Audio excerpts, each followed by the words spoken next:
Timcast IRL will be live in Miami with Patrick Bet David, Donald Trump Jr., Matt Gaetz, and Luke Rudkowski. Join us there. Get your tickets by clicking the link in the description below or by going to timcast.com. We got this from the New York Times, and I love the way they headlined this. McCarthy, facing an ouster and a shutdown, orders an impeachment inquiry. I just want to pause real quick because the news is McCarthy actually made a very succinct and precise statement about why there should be an inquiry into the potential high crimes and misdemeanors, abuse of power of President Joe Biden. I was actually fairly impressed.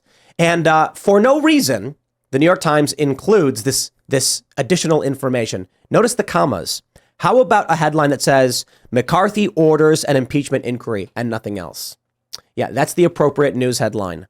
But of course, they want to add nonsensical context to alter your perception on what is actually happening. They're trying to make it seem like there's no evidence. They're trying to make it seem like he's only doing this because he's facing serious pressure. But the reality is, we have the evidence. Most of you have already seen it. We'll go over a lot of it and talk about it. But here's the news from the New York Times. They say, McCarthy's decision to unilaterally announce an impeachment investigation with no formal House vote entwined the Republican investigations into Mr. Biden with the funding fight that is rattling the Capitol. It appeared to be a bid to quell a brewing rebellion among ultra-conservative critics who have accused the speaker of not taking a hard enough line on spending, blah, blah, blah, blah. I just got to say, look, we're at the point where people have access to information outside of these corporate sources. And I do think when you look at even CNN's polling on this, they found 55% of people believe that Joe Biden was behaving inappropriately as it pertained to Burisma and the holding money. People are waking up to what's going on. So Joe Biden should be impeached. He should have been impeached. He never should have been elected, in my opinion. But if he gets elected because people voted to elect him, fine. But I actually think Joe Biden should have been convicted of criminal offenses before he even got into office. Granted, maybe we didn't know enough, fine. But when Trump started to look into these crimes, what happens? They impeach him. Curious what you guys think. Yeah, no, 100%. And the line now, and it was trending all day on Twitter, the phrase without evidence. So they've all gotten their marching orders now that this is how they're going to cast this process, that it's illegitimate. You know, they've gone after Donald Trump. They've gone after all of us for being illegitimate voters, illegitimate president. Actually, Joe Biden is the actual illegitimate president. But this is how they go. And the marching orders have gone out that there is no evidence. There are mountains of evidence.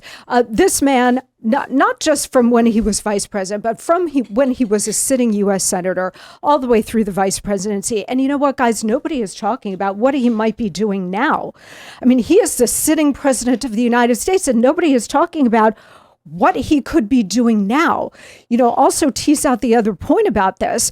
People have been so focused on the fact that he's gotten a ton of money, tens of millions of dollars, enriching himself and his family by using Hunter Biden as the bag man. But nobody takes it to the next logical point, which is the reason that we are going to have this impeachment, which is that Joe Biden took these tens of millions of dollars to change American policy.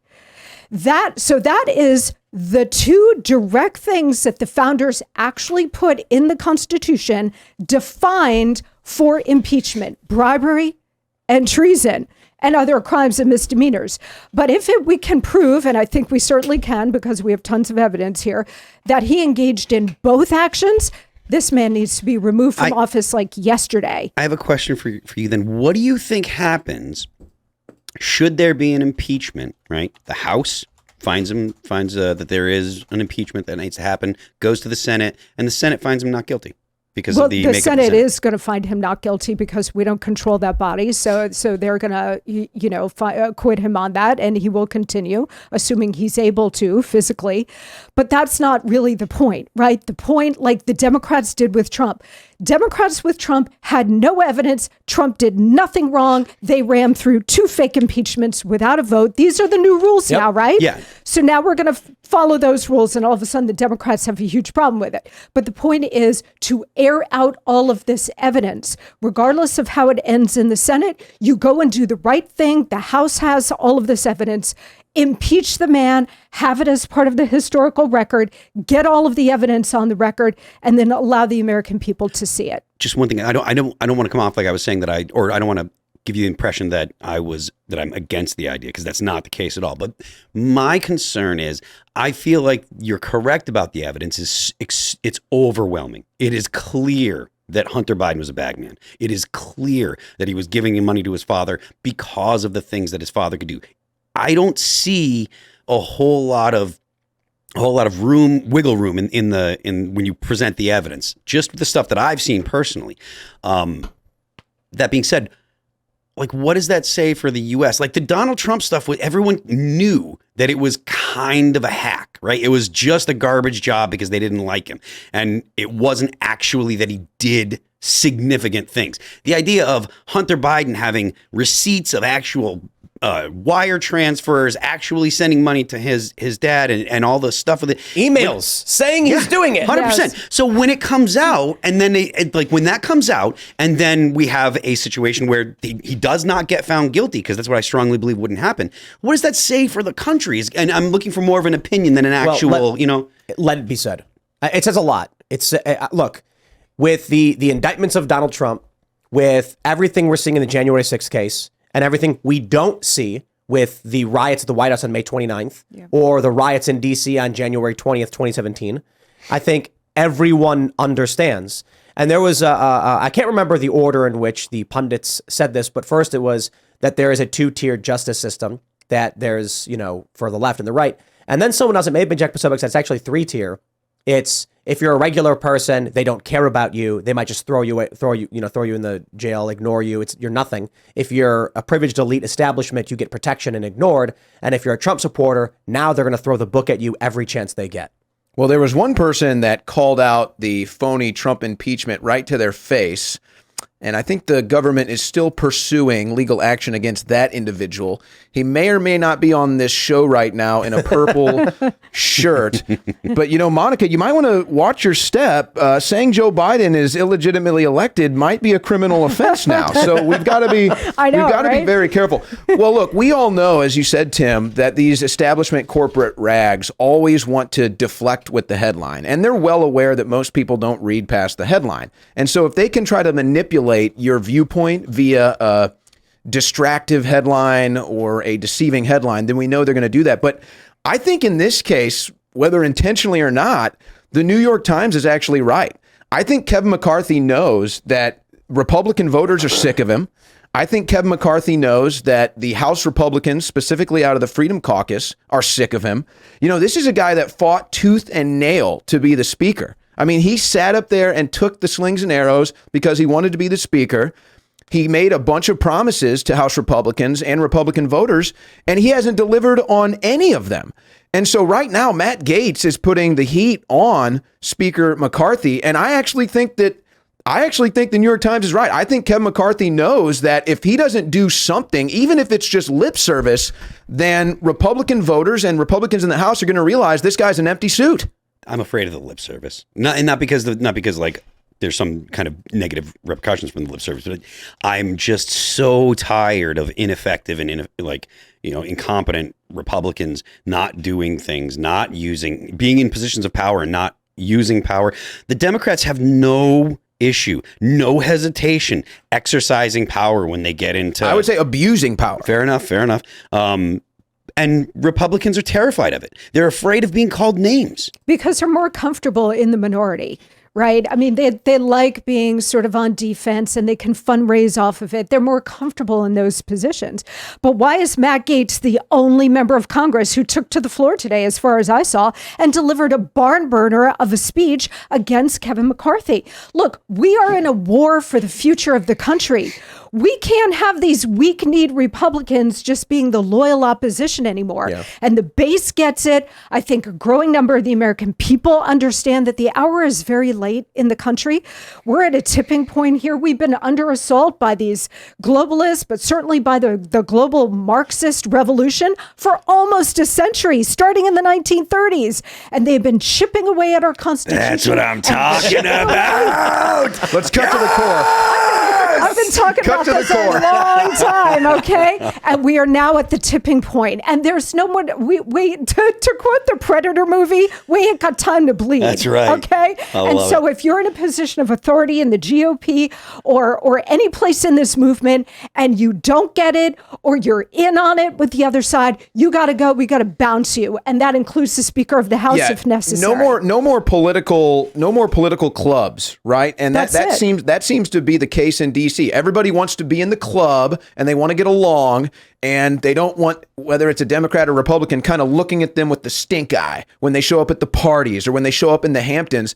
And even more to Matt Gaetz' credit, last week he actually gave himself a bit of a tongue lashing when he came out and he said, you know what? I haven't done enough. You're right.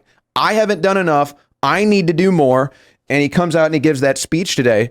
And I think I really do believe that's why Kevin McCarthy, he knows that he can't win in the Senate. He knows he can't win in the Senate. Why would McCarthy be doing this now? What new evidence is there against Joe and Hunter Biden that we haven't had for years? We've had the evidence for years. What is he sitting on? They're waiting for the election. I think that's the only thing that makes sense. If they launch all of this stuff right away, as soon as they take the House, then they fire off their shot, and that's it. I think if you look at why they're not, look, for you, it's been 2.5 years, and now all of a sudden they're bringing this case up. It's hitting the news. The Democrats know the game they're playing as well. Wait until 2024 to start making big arrests, raiding houses, arresting people, targeting Trump. I think McCarthy is probably like, for one, obviously too many of the Democrats just roll over and let things. They're Democrats go on the speed. Republicans or Democrats go on the speed limit. But I think a lot of this might be, if we do act too quickly, then we fizzle out too quickly. And so a slow buildup might actually work better politically. Let's get a little wonky with this. What would the political strategy be then heading into 2024? Because at this point, I don't see why the Republicans wouldn't want Joe Biden to run, right? I mean, you have all the dirt on him. He's not just not popular, he's unpopular. Yeah. Even Democrat voters, the vast majority, say, we'll take anyone but Biden. Give me a ham sandwich, and I'll take that over Joe Biden. So to me, if you're the Republicans, you want Joe Biden to run. Yeah. He can't even campaign. And now you're dealing with a situation, Cornel West is going to take votes away from the Democrat base. If Robert F. Kennedy Jr., who's calling out the corrupt process within the Democrat Party, decides to run third party, that's going to take even more votes away from the Democrats. Now, unfortunately, they can't rally behind Donald Trump, but we can get over that as Republican voters or even independent voters that are going to vote for Trump now. I just don't even think it's a good political strategy to me. I say let Joe Biden run. Make him campaign. That's all I want. But they're not going to convict him. So they're trying to taint as much of his presidency and his campaign as possible. And get it on the historical record, too. Yep. I think a couple of points about this. I think Republicans are always so careful, as they should be, because the propaganda press will, rip them apart if they don't go about this the right way. So they are trying to build a case, unlike the Democrats with Trump, who just went in and railroaded him, and they continue to try to railroad him, and they don't have any facts, and it doesn't matter, right? So I do think they're trying to build a case. The other thing is, when I was flying here today, guys from New York, on my plane behind me was a Republican member of Congress who shall go nameless.